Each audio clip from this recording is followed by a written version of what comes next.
Hello friends Assam जिकेर जो series start करिसिलो तारे आज पार्ट 5 লৈ আহিছো पार्ट 1 पार्ट 2 पार्ट 3 और पार्ट 4 অলরেডি প্লেলিস্টত উপলব্ধ হৈ আছে আৰু ভিডিওৰ ডেসক্ৰিপচন লিংকটো দি দিম তাৰ পৰা আপোনালোকে চাই ল'ব পাৰিব আজি কোৱেশ্চন নম্বৰ 101 ৰ পৰা স্টাर्ट কৰি 125 টা লৈকে কোৱেশ্চন সলভ কৰিম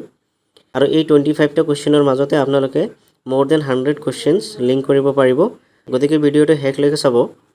আজিৰ প্ৰথম question number 101 Which one is the state bird of Assam? অসমৰ জাতীয় পক্ষী কোনটো ইয়াৰ শুদ্ধ উত্তৰ হৈছে option number D white winged wood duck অৰ্থাৎ দেওহাঁহ ওকে স্টেট ট্ৰি কোনটো স্টেট ট্ৰিটো হৈছে হলং ওকে হলং যাক কোৱা হয় ডিপটেৰোকাৰ্পাছ মেক্ৰোকাৰ্পাছ ওকে এটা সাইন্টিফিক নেমটো হৈছে ডিপটেৰোকাৰ্পাছ মেক্ৰোকাৰ্পাছ স্টেট সং কোনটো स्टेट सॉन्ग होइसे ओ मोर अपनार देश ओके नेक्स्ट होइसे स्टेट मोटो तो की स्टेट मोटो होइसे जय आई অসম ओके जय आई অসম स्टेट लिटारेरी सोसाइटी जितो আছে হেতু কোনটো অসম সাহিত্য সভা स्टेट लिटारेरी सोसाइटी होइसे অসম সাহিত্য সভা स्टेट फेस्टिवल कोनটো बिहु ओके स्टेट डांस कोनটো स्टेट डांस तो होइसे Bihu dance state flower of Assam অসমৰ জাতীয় ফুল কি foxtail orchid okay foxtail orchid এই ফক্সটেল অৰ্কিডক কি বুলি কোৱা হয় কপৌ ফুল ओके কপৌ ফুল কি পালো যে স্টেট ট্ৰিটো হৈছে হলং স্টেট সং হৈছে ওমৰ আপোনাৰ দেশ স্টেট মটো হৈছে জয় আই অসম স্টেট লিটাৰেৰী সোসাইটি হৈছে অসম সাহিত্য সভা স্টেট ফেষ্টিভেলটো হৈছে বিহু স্টেট ডান্সটো হৈছে বিহু ডান্স আৰু স্টেট ফ্লাৱাৰ হৈছে ফক্সটেল অৰ্কিড যাক কপৌ ফুল বুলি কোৱা হয় আৰু স্টেট বাৰ্ডটো হৈছে হোৱাইট উইংছড উড ডাক অৰ্থাৎ দেওহাঁহ গতিকে শুদ্ধ উত্তৰ হৈছে option number D next question the first book fair of Assam was held at অসমৰ প্ৰথম বুক ফেয়াৰ ক'ত হৈছিল এৰ শুদ্ধ উত্তৰ হৈছে option number B Nagaon okay কিমান চনত হৈছিল 1978 ত হৈছিল ওকে আৰু যদি কোৱা হয় ন্যাশনাল লেভেলত বুক ফেয়াৰ কেতিয়া হৈছিল ওকে ন্যাশনাল লেভেল যদি ন্যাশনাল লেভেল বুলি কয় ন্যাশনাল লেভেলত বুক ফেয়াৰ কেতিয়া হৈছিল 1984 ত ওকে আৰু এটো ক'ত হৈছিল গুৱাহাটীত যদি first book fair of Assam যদি হতে তেন্তে নগাঁও হব 1978 ত হৈছিল আৰু যদি ন্যাশনাল লেভেলত ফাৰ্স্ট বুক ফেয়াৰ কত হৈছিল বুলি কয় তেন্তে গুৱাহাটীত হৈছিল বুলি ক'ব লাগিব আৰু এটো হৈছিল 1984 ত ওকে গতিকে এইটো কোৱেশ্চন শুদ্ধ উত্তৰ হৈছে option number B Nagaon next question who was the first sonnet writer in the Assamese language Asomiya ভাষাত ফার্স্ট সনেট কোনে লিখিছিল এর শুদ্ধ উত্তৰ হৈছে option number A Hemchandra Goswami আৰু ফাৰ্স্ট সনেটটো হৈছে প্ৰিয়তমাৰ চিঠি ओके प्रियतमार चिठी অসমীয়া ভাষাত ৰচিত ফাৰ্স্ট সনেটটো হৈছে প্ৰিয়তমাৰ চিঠি আৰু এটো লিখিছিল হেমচন্দ্ৰ গোস্বামী গতিকে শুদ্ধ উত্তৰ হৈছে option number A Hemchandra Goswami next question Chandubi festival is celebrated by the Chandubi festival কোনে সেলিব্ৰেট কৰে এৰ শুদ্ধ উত্তৰ হৈছে option number D Rabha okay যেটো চান্দোবি লেক আছে এই চান্দোবি লেক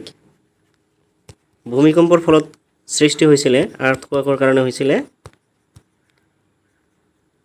কেতিয়া হৈছিল 1897 ত ওকে 1897 ত যেটো ডাঙৰ ভূমিকম্প হৈছিল সেই ভূমিকম্পৰ ফলত চান্দোবি লেক সৃষ্টি হৈছিল আৰু চান্দোবি ফেষ্টিভেল কোনে পালন কৰে ৰাভাসকলে পালন কৰে গতিকে শুদ্ধ উত্তৰ হৈছে option number D next question what is the name of the first Assamese radio' play প্ৰথম অসমীয়া অনাতাঁৰ নাটখনৰ নাম কি গতিকে শুদ্ধ উত্তৰ হৈছে option number D Bin Baragi okay এই বিন বৰাগী কোনে লিখিছিল প্ৰফুল্ল চন্দ্ৰ বৰুৱা ওকে প্ৰফুল্ল চন্দ্ৰ বৰুৱা আৰু এক ৰেডিঅ'ত সম্প্ৰচাৰণ কৰা হৈছিল 1935 ত ওকে গতিকে শুদ্ধ উত্তৰ হৈছে option number D Bin Baragi next question two of the three men known as trinity of the Jonaki era were Chandrakumar Agarwala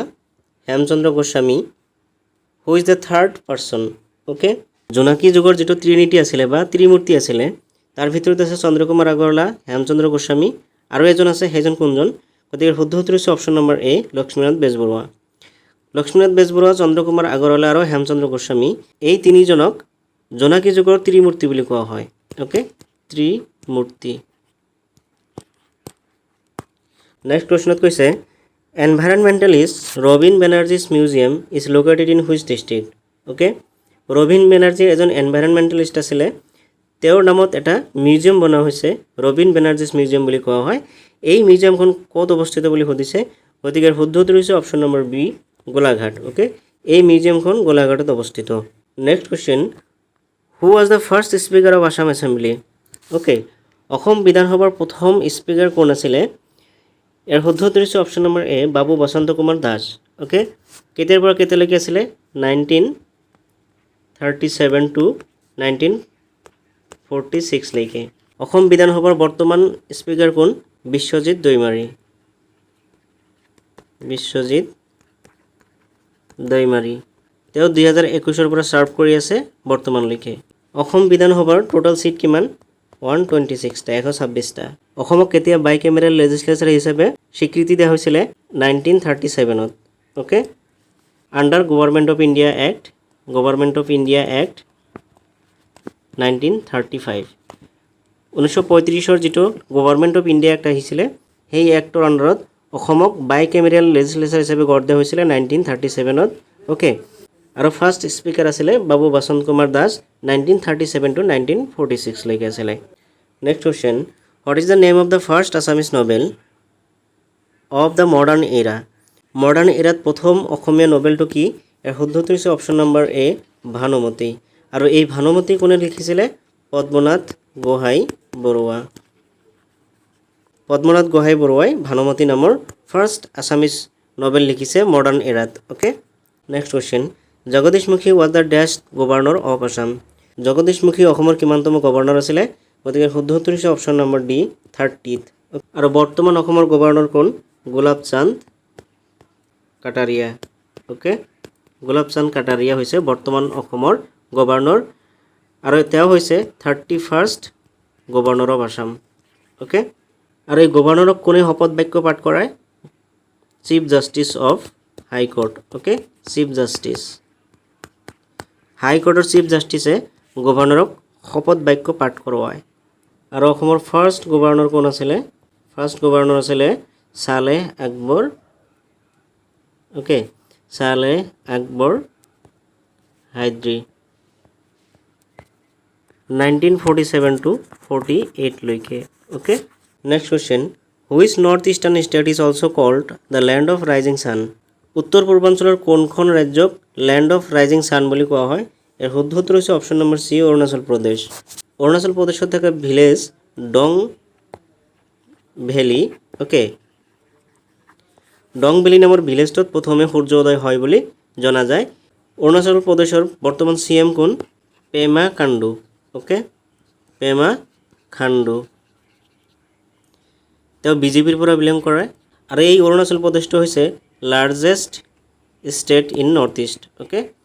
north ইষ্টৰ আটাইতকৈ ডাঙৰ ৰাজ্যটো হৈছে Arunachal Pradesh in terms of area. ইয়াৰ এৰিয়াটো হৈছে 83,743 বৰ্গ কিলোমিটাৰ। আৰু অসমৰ যিটো মাটিকালি আছে, অসমৰ মাটিকালি কিমান, 78,438 বৰ্গ কিলোমিটাৰ। ওকে, গতিকে এইটো কুৱেশ্যন শুদ্ধ উত্তৰ হৈছে option number C, Arunachal Pradesh. Next কুৱেশ্যনত কৈছে আধা লেখা দস্তাবেজ ইজ দ্য অটোবায়োগ্ৰাফি অফ। শুদ্ধ উত্তৰ হৈছে option number C, Mamoni Raisom Goswami. Okay, Mamoni Raisom গোস্বামীয়ে 1982ত সাহিত্য একাডেমি এৱাৰ্ড লাভ কৰিছিলে। তাৰপিছত জ্ঞানপীঠ এৱাৰ্ড লাভ কৰে 2000 চনত। ওকে, 2011 চনত অসম ৰত্ন এৱাৰ্ড লাভ কৰে। খালি এইখিনিয়ে নহয়, আৰু বহুত এৱাৰ্ড পাইছিলে। আৰু এই যিটো অসম ৰত্ন এৱাৰ্ড আছে, এইটো হৈছে অসমৰ highest civilian award. Okay, highest civilian award. যদি কুৱেশ্যনত আহে যে হায়েষ্ট চিভিলিয়ান এৱাৰ্ড অসমৰ কোনটো, গতিকে এইটো হৈছে অসম ৰত্ন এৱাৰ্ড। ঠিক আছে, চ' ইয়াৰ শুদ্ধ উত্তৰ হৈছে option number C, Mamoni Raisom Goswami. Next question, name the place where the Manas river joins the Brahmaputra river. Okay, Manas ৰিভাৰটো হৈছে ভূটানৰ একেবাৰে লাৰ্জেষ্ট ৰিভাৰ। ওকে, ভূটানৰ লাৰ্জেষ্ট ৰিভাৰটো হৈছে মানস ৰিভাৰ। ওকে, এই মানস ৰিভাৰে ব্ৰহ্মপুত্ৰ নদীত কোনটো জেগাত জইন কৰে বুলি সুধিছে, গতিকে শুদ্ধ উত্তৰ হৈছে option number B, Jogighopa. Okay, Jogighopa নামৰ ঠাইত মানস ৰিভাৰ ব্ৰহ্মপুত্ৰ নদীত মিট কৰে লগ কৰে ওকে ভূটানত মানস ৰিভাৰৰ দৈৰ্ঘ্য হৈছে 3200 কিলোমিটাৰ ওকে যোগীঘোপাত আৰু এটা ইনফৰমেশ্যন আছে এছিয়াৰ লাৰ্জেষ্ট ড্ৰাই ফিছ মাৰ্কেটটো হৈছে ড্ৰাই ফিছ মাৰ্কেট ওকে এছিয়াৰ লাৰ্জেষ্ট ড্ৰাই ফিছ মাৰ্কেটটো যোগীঘোপাত অৱস্থিত ব্ৰহ্মপুত্ৰ নদীত অসমৰ দৈৰ্ঘ্য কিমান 640 কিলোমিটাৰ এটো হৈছে আসামত ব্ৰহ্মপুত্ৰ নদীৰ দৈৰ্ঘ্য কিন্তু যদি ইণ্ডিয়াত ব্ৰহ্মপুত্ৰ নদীৰ দৈৰ্ঘ্য হোদে তেন্তে কিমান হ'ব 2906 কিলোমিটাৰ ওকে ইণ্ডিয়াত ব্ৰহ্মপুত্ৰৰ দৈৰ্ঘ্য হৈছে 2906 কিলোমিটাৰ আৰু অসমত ইয়াৰ দৈৰ্ঘ্য হৈছে 640 কিলোমিটাৰ মানস ৰিভাৰটো ভূটানৰ আটাইতকৈ দীঘল নদী আৰু ইয়াৰ দৈৰ্ঘ্য হৈছে 3200 কিলোমিটাৰ ওকে আৰু এই মানস নদীয়ে ব্ৰহ্মপুত্ৰক মিট কৰে যোগীঘোপা নামৰ ঠাইত যোগীঘোপাত ড্ৰাই ফিছ মাৰ্কেট আছে যেটো এছিয়াৰ ভিতৰত লাৰ্জেষ্ট গতিকে শুদ্ধ উত্তৰ হৈছে option number B Jogighopa next question which of the following refinery was established due to Assam accord Assam চুক্তিৰ আধাৰত কোনটো ৰিফাইনাৰী এষ্টাব্লিছ কৰা হৈছিল ইয়াৰ শুদ্ধ উত্তৰ হৈছে অপচন নম্বৰ সি নুমলিগড় কেতিয়া এষ্টাব্লিছ কৰা হৈছিল 1993 ওকে ডিগবৈটো হৈছে এছিয়াৰ ভিতৰত first refinery okay first refinery in Asia ইয়াক এষ্টাব্লিছ কৰা হৈছিল 1901 চনত ওকে গুৱাহাটীত কি আছে নুনমাটি ৰিফাইনাৰী ওকে ইয়াক এষ্টাব্লিছ কৰা হৈছিল 1962 চনত ওকে আৰু বঙাইগাঁও যেটো ৰিফাইনাৰী আছে এই বঙাইগাঁও ৰিফাইনাৰীটো 1969ত এষ্টাব্লিছ কৰা হৈছিল গতিকে অসমৰ টোটাল 4টা ৰিফাইনাৰী আছে ডিগবৈ নুমলিগড় নুনমাটি আৰু বঙাইগাঁও তাৰ ভিতৰত একেবাৰে পুৰণি ৰিফাইনাৰীটো হৈছে ডিগবৈ 1901 চনত এষ্টাব্লিছ কৰা হৈছিল তাৰ পিছত এষ্টাব্লিছ কৰা হৈছিল নুনমাটি যেটো গুৱাহাটীত অৱস্থিত 1962ত এষ্টাব্লিছ কৰা হৈছিল আৰু তাৰ পিছত এষ্টাব্লিছ কৰা হৈছিল বঙাইগাঁও ৰিফাইনাৰী যেটো 1969ত এষ্টাব্লিছ কৰা হৈছিল আৰু একেবাৰে লাষ্টত আসাম একৰ্ডৰ অধীনত 1993 চনত নুমলিগড় ৰিফাইনাৰী এষ্টাব্লিছ কৰা হৈছিল লগতে আৰু এটা কথা জানি লব যেটো অসম চুক্তি আছে এই অসম চুক্তি কৰা হৈছিল 15th August okay 15th August 1985ত ওকে গতিকে এইটো কোৱেশ্চনৰ শুদ্ধ উত্তৰ হৈছে option number C Numaligarh Asom চুক্তিৰ আধাৰত নুমলিগড় ৰিফাইনাৰীটো এষ্টাব্লিছ কৰা হৈছিল next question which river flows through Nameri national park Nameri national পাৰ্কৰ মাজেৰে কোনটো নদী পাৰ হৈ গৈছে গতিকে শুদ্ধ উত্তৰ হৈছে option number A Jia Bharali okay এই নামেৰি নেশ্যনেল পাৰ্কটোত ৱাইল্ড লাইফ চেংচুৰী হিচাপে ডিক্লেয়াৰ কৰা হৈছিল 1985ত ওকে আৰু ইয়াক নেশ্যনেল পাৰ্ক হিচাপে ডিক্লেয়াৰ কৰা হয় 1998ত ঠিক আছে আৰু এই নামেৰি নেশ্যনেল পাৰ্কটো কিহৰ বাবে বিখ্যাত hard of elephant okay hard of elephant হাতীৰ জাকৰ কাৰণে বিখ্যাত ঠিক আছে জিয়া ভৰালীক অৰুণাচল প্ৰদেশত কোৱা হয় কামেং ওকে জিয়া ভৰালী যেটো নদী আছে এই নদীটোক অৰুণাচল প্ৰদেশত কোৱা হয় কামেং ওকে অৰুণাচল প্ৰদেশ গতিকে এইটো কোৱেশ্চনৰ শুদ্ধ উত্তৰ হৈছে option number A Jia Bharali ঠিক আছে নামেৰি নেশ্যনেল পাৰ্কৰ মাজেৰে পাৰ হৈ যোৱা নদীটো হৈছে Jia Bharali next question which tribe introduced sericulture in Assam okay sericulture কাৰ অৱদান গতিকে শুদ্ধ উত্তৰ হৈছে অপচন নম্বৰ ডি বড়ো যেটো এৰি সিল্ক আছে এৰি সিল্কটো হৈছে বড়োসকলৰ লিগেসি ওকে বড়োসকলৰ লিগেসিটো হৈছে এৰি সিল্ক মুগা সিল্ক যেটো আছে মুগা সিল্ক এই মুগা সিল্কক জিআই টেগ দিয়া হৈছে ঠিক আছে তাৰ পিছত মুগা সিল্কৰ যেটো লোগো আছে ওকে যেটো লোগো আছে এই লোগোকো কি দিয়া হৈছে জিআই টেগ দিয়া হৈছে অসমৰ আৰু কেইটামান সামগ্ৰীৰ ওপৰত জিআই টেগ দিয়া হৈছে যেনেকৈ অসমৰ যেটো টি আছে চাহক জিআই টেগ দিয়া হৈছে যেটো লিচি আছে তেজপুৰৰ ওকে এই তেজপুৰৰ লিচিকো জিআই টেগ দিয়া হৈছে কাজি নেমু যেটো আছে অসমৰ কাজি নেমু ঠিক আছে এই কাজি নেমুকো জিআই টেগ দিয়া হৈছে অসমৰ গামোচাটো জিআই টেগ দিয়া হৈছে ওকে এনেকুৱা অসমৰ বহুত সামগ্ৰী আছে যিবিলাকক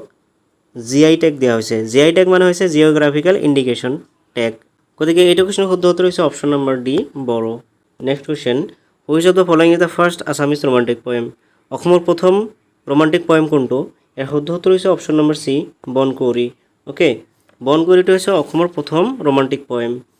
এই পোয়েমটো কোনে লিখিছিল চন্দ্ৰকুমাৰ আগৰৱালাই ওকে প্ৰিয়তমাৰ চিঠিটো হৈছে অসমৰ first sonnet okay first sonnet যেটো লিখিছিল হেমচন্দ্ৰ গোস্বামীয়ে লগতে চন্দ্ৰকুমাৰ আগৰৱালাই বিন বৰাগীটো ৰচনা কৰিছিল গতিকে ফাৰ্ষ্ট ৰোমান্টিক পয়েমটো হৈছে বনকুঁৱৰী যিটো চন্দ্ৰকুমাৰ আগৰৱালাই ৰচনা কৰিছিলে next question the logo of the Assam সাহিত্য সভা ৱাজ ডিজাইন বাই অসম সাহিত্য সভাৰ যিটো লোগো আছে এই লোগোটো কোনে ডিজাইন দিছে গতিকে শুদ্ধটো হৈছে অপশ্যন নম্বৰ বি যুগল দাস ওকে যুগল দাসে ইয়াক ডিজাইন কৰিছিলে আৰু এই ডিজাইনটোক একচেপ্ট কৰা হৈছিলে 1960 অসম সাহিত্য সভাৰ মেইন মটটো হৈছে চিৰ চেনেহী মোৰ ভাষা জননী চিৰ চেনেহী মোৰ ভাষা জননী ওকে অসম সাহিত্য সভা কেতিয়া ফাউণ্ড কৰা হৈছিলে 1917ত আৰু প্ৰথম প্ৰেসিডেন্ট কোন আছিল পদ্মনাথ গোহাই বৰুৱা আৰু অসম সাহিত্য সভাৰ ফাৰ্ষ্ট কনফাৰেন্সটো ক'ত হৈছিলে শিৱসাগৰত গতিকে এইখিনি ইনফৰমেশন লিখি ল'ব ভিডিওটো যদি আপোনালোকে ভাল পাইছে তেন্তে চেনেলটো সাবস্ক্ৰাইব কৰি বেল বটনটো প্ৰেছ কৰি ৰাখিব আৰু ভিডিওটো এটা লাইক কৰি দিব নেক্সট কোৱেশ্চন লৈ আহিছো ইন হুইচ ইয়াৰ সংগীত নাটক একাডেমি ৰিকগনাইজড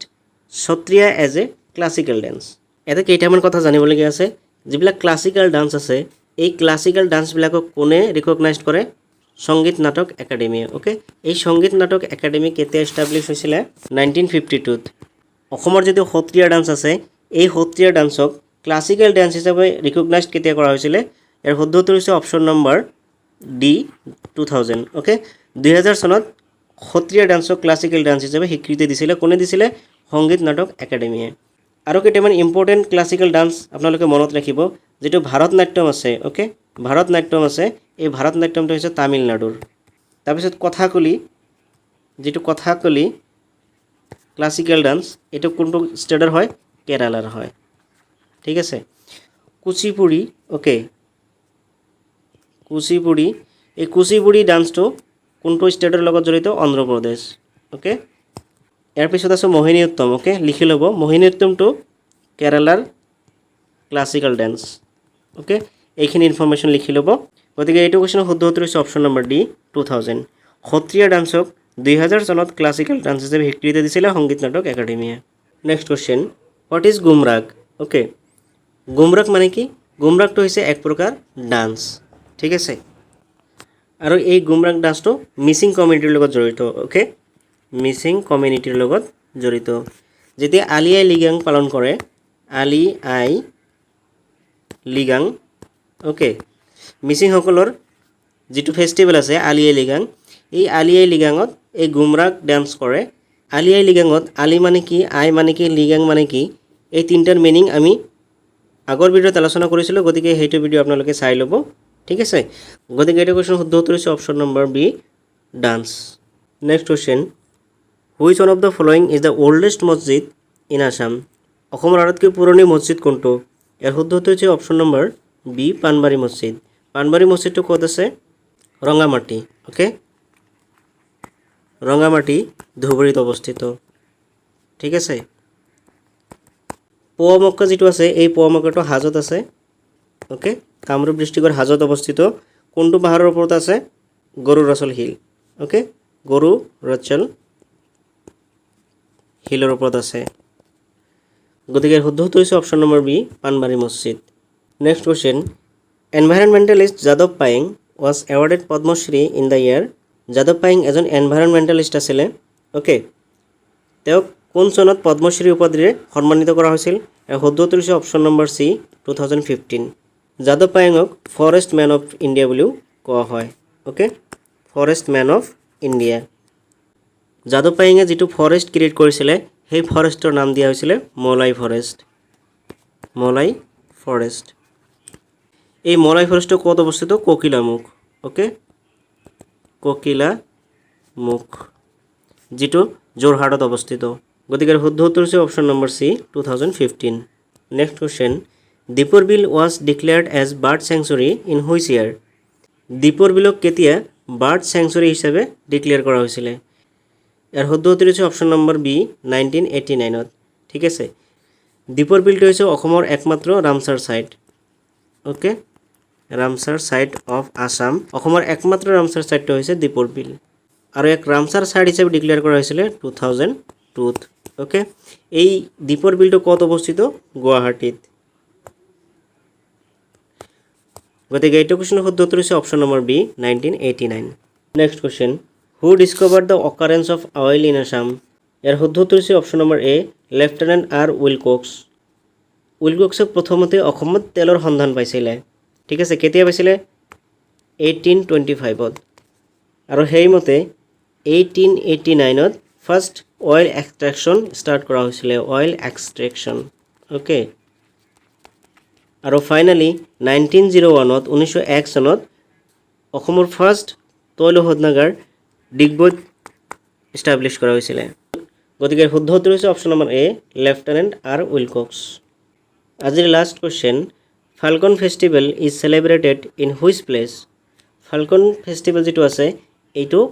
কোনটো জেগাত চেলিব্ৰেট কৰা হয়? ইয়াৰ শুদ্ধ উত্তৰটো হৈছে option number B Umrangso. Umrangso ক'ত অৱস্থিত? ডিমা হাছাওত, অ'কে, ডিমা হাছাও। ডিমা হাছাওত আৰু এটা ঠাইৰ নাম আছে যিটো হৈছে জাতিংগা, অ'কে, এইটো কথা জানি ল'ব। জাতিংগা, এই জাতিংগাক কি কোৱা হয়? জাতিংগাক ছুইচাইডেল প্লেচ অফ বাৰ্থ বুলিও কোৱা হয়। গতিকে এইটো কুৱেশ্যনৰ শুদ্ধ উত্তৰ হৈছে অপশ্যন নম্বৰ বি উমৰাংচু। ফাল্কন ফেষ্টিভেলটো উমৰাংচুত পালন কৰা হয়। গতিকে এইখিনিতে আজি শেষ কৰিছোঁ। ভিডিঅ'টো কেনে পালে কমেণ্ট বক্সত জনাব, আৰু আপোনালোকে কেনেধৰণৰ কণ্টেণ্ট বিচাৰে সেইটো কথা কমেণ্ট বক্সত জনালে মই সেইমতে ভিডিঅ'বিলাক আনিবলৈ চেষ্টা কৰিম। থেংক ইউ ফৰ ৱাচিং দিছ ভিডিঅ'।